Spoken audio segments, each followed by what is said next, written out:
तो साथियों, हम लोग जो रमज़ान के इस महीने के अंदर पूरा दिन जो भूख और प्यास के साथ में एक कमिटमेंट दिखाते हैं, एक सैक्रिफाइस दिखाते हैं, वो सैक्रिफाइस भूखा रहकर भी दूसरों की भूख को महसूस करना है। गरीब की, मजदूर की, किसान की, दलित की, आदिवासी की, उनकी वो भूख नहीं जो सिर्फ पेट की भूख नहीं है, किसी को कपड़ा नहीं है पहनने के लिए, किसी को रहने के लिए छत नहीं है, मकान नहीं है।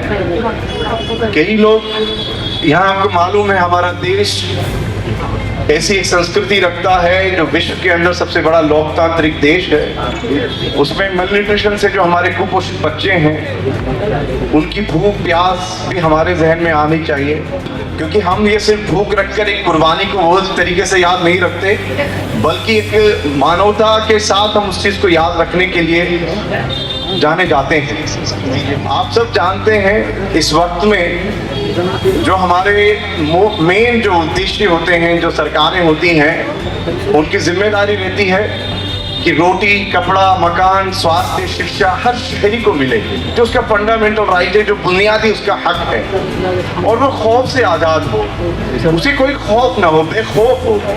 वो देश में ऐसे जिए कि मैं यहाँ का हर शहरी ये महसूस करे मैं मालिक हूँ, मेरी जिम्मेदारी है देश को तरक्की कराने की, देश को डेवलप करने की, देश को आगे ले जाने की।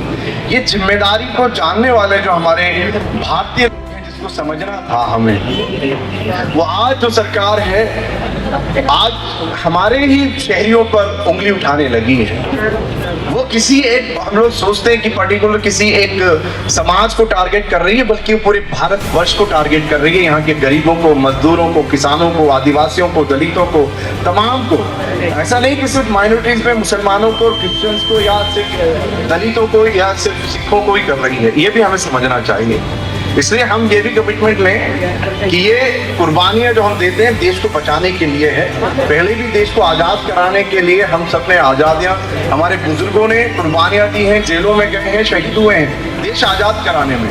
अब देश के लोकतंत्र और संविधान को बचाने की जिम्मेदारी आ गई है, देश की आज़ादी को बचाने की जिम्मेदारी आ गई है। तो इसलिए इस पवित्र हमारे इस रमज़ान महीने में जो कुर्बानियाँ हैं वो समझना है आप लोग कि हमें देश को बचाने के लिए तमाम हिंदू, मुस्लिम, ईसाई, दलित, आदिवासी, हर समाज के लोग कैसे हाथ से हाथ मिलाकर, कंधे से कंधे मिलाकर हम सब एक भारतीय होकर इस देश के संविधान को, लोकतंत्र को बचा सकते हैं।